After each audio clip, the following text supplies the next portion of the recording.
चलिए next question को देखते हैं क्या बोला गया है। A vector r of magnitude, r का मैग्नीट्यूड गिवन है 3√6 is directed along the bisector of angle between vector a and B.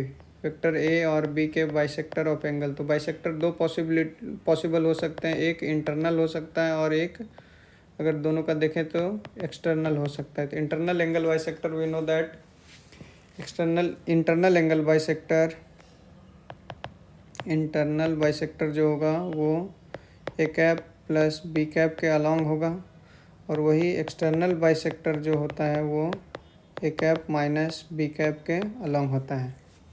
तो अब मैग्नीट्यूड हम लोग बाद में डिसाइड कर लेंगे। तो पहले ए कैप प्लस बी कैप, तो ए कैप अगर कैलकुलेट करना चाहें तो हमें क्या दिखेगा 7i cap minus 4j cap minus 4k cap, तो कितने रूट अंडर 49 प्लस 16 प्लस 16 32 81, तो ए कैप हो जाएगा 7i cap minus 4j cap minus 4k cap by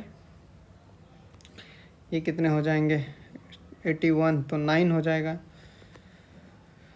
same time पे अगर हम लोग बी कैप कैलकुलेट करें तो इस वाले का देखें तो क्या हो जाएगा -2i cap minus J cap plus 2k cap by 3। अगर इसको बेस को सेम कर ले तो 6i cap minus 2j cap plus 6k cap, अच्छा 3 से मल्टीप्लाई कर रहे हैं हम लोग तो 3 हो जाएगा, ये 9 हो जाएगा। बेस सेम हो गया, दोनों को ऐड करेंगे तो यहाँ से हमें जो इंटरनल एंगल बाइसेक्टर उसको सी मान लेते हैं, तो क्या हो जाएगा लेमडा टाइम्स ऑफ, दोनों को ऐड करते हैं i cap minus 7j cap plus 2k cap divided by 9।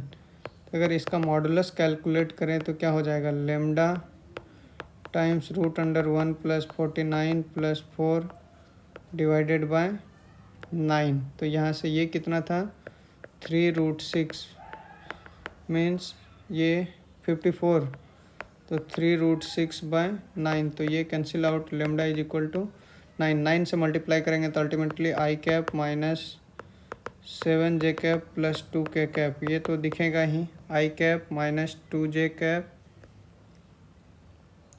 I cap minus 7, तो ए तो हो ही जाएगा। अगर इसमें नेगेटिव मल्टीप्लाई करेंगे तो ये भी इंटरनल एंगल बाइसेक्टर सी तो हो जाएगा। नेक्स्ट अब दोनों का अगर डिफरेंस कर लें A cap minus B cap कर लें, उसको डी वेक्टर मान लेते हैं, A cap minus B cap कर लें तो 13i कैप और इधर से minus J cap minus 10k cap, इस टाइप का कोई भी वेक्टर नहीं दिख रहा है। तो option A and C are the only possibility.